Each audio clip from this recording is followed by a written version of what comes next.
Nearly 40 years since the Vietnam War ended, and many veterans still haven't received the warm welcome home they all deserved.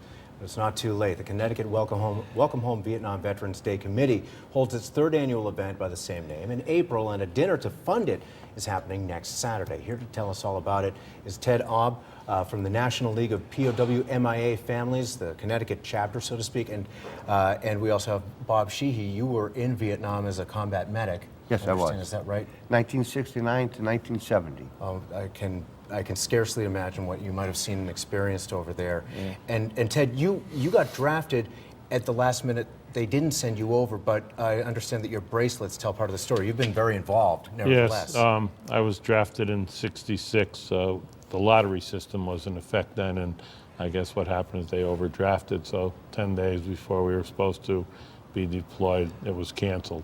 So consequently, I never went overseas.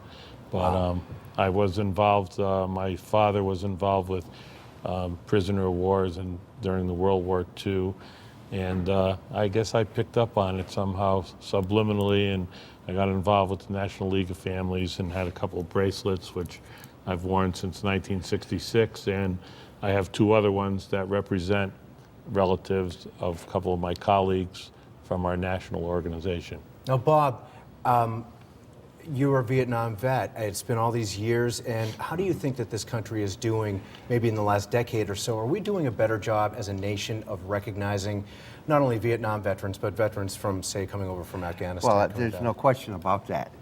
I think it's 180 degrees from the reception that we receive to what these young men and women are experiencing when they come home, and the community outpouring and the love for them. It's really heartwarming, and we as Vietnam vets and Vietnam era vets have also vowed to never let any veteran be forgotten ever again like we were. And quite many are still missing in action or POWs in Vietnam.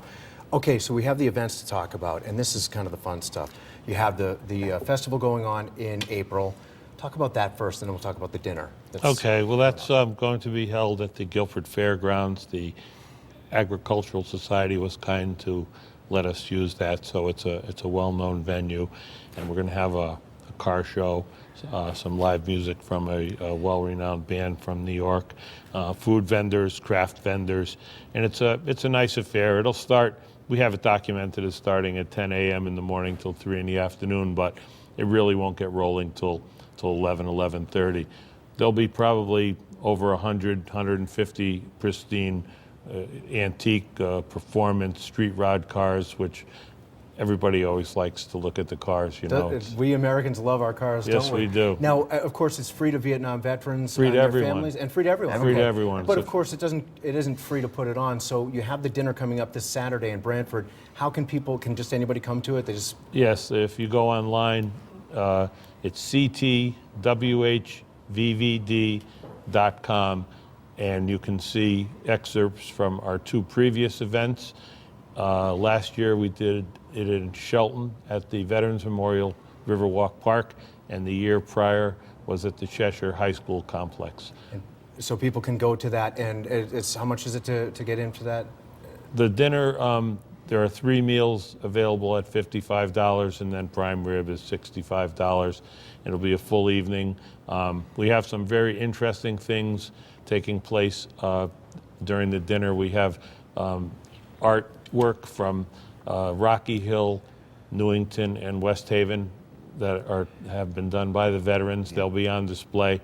And we also have a special added display from one of the first prisoners of war from the World War II, who was a Brantford resident, and his daughter and family were kind enough to let us exhibit that with a PowerPoint display. All right, So and I don't mean to cut you off. I'm sorry, we're getting short on time, guys. I so apologize. But so $55, and the net proceeds go to fund the Welcome Home Vietnam Veterans Day in April. So a wonderful cause, great dinner too. Sounds great. And I also understand that there's going to be a table there to commemorate those killed or still missing in action. That's right. It's called the Missing Man Honors Table Ceremony, which we will do along with a few other ceremonies. Solemn and fun all at the same time. Absolutely, and we are already looking for next year's event, the location. Getting so it all that's- set up. Yeah, it's a year's worth of work for a committee that worked very hard, focused on the same results. All right. Well, thank you both, gentlemen, for Thank your you. service to other veterans and, of course, to our country. Thank you very much Thank for you. having It us. makes me Thank you proud. very Thank much. you so much.